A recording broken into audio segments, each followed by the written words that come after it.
in ka ji ya ɗau hanya mai kyau ka ce to wanda yake son ya zama irin wannan yana bukata na farko ya rage wasa, ya dage, ya dinga zuwa makaranta akan lokaci, ya dinga bin iyansa suna masa addu'a, ya yi kaza ya yi kaza ya yi kaza.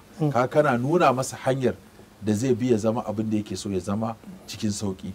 Kuma sai ka ga yaro ba duka, ba zagi, ba hantara, amma kuma yana yin abin da kake so saboda ka cusa masa manufar ya kai ga haka. Wani buri ne da zai cika a rayuwarsa.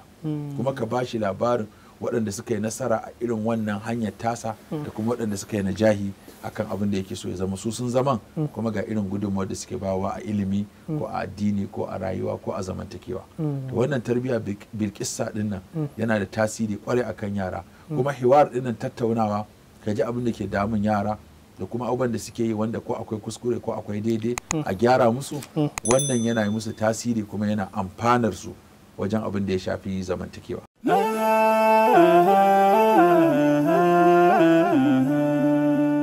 Haske mai leƙa gidan kowa Afirka TV. TV3 tafarkin rayuwa.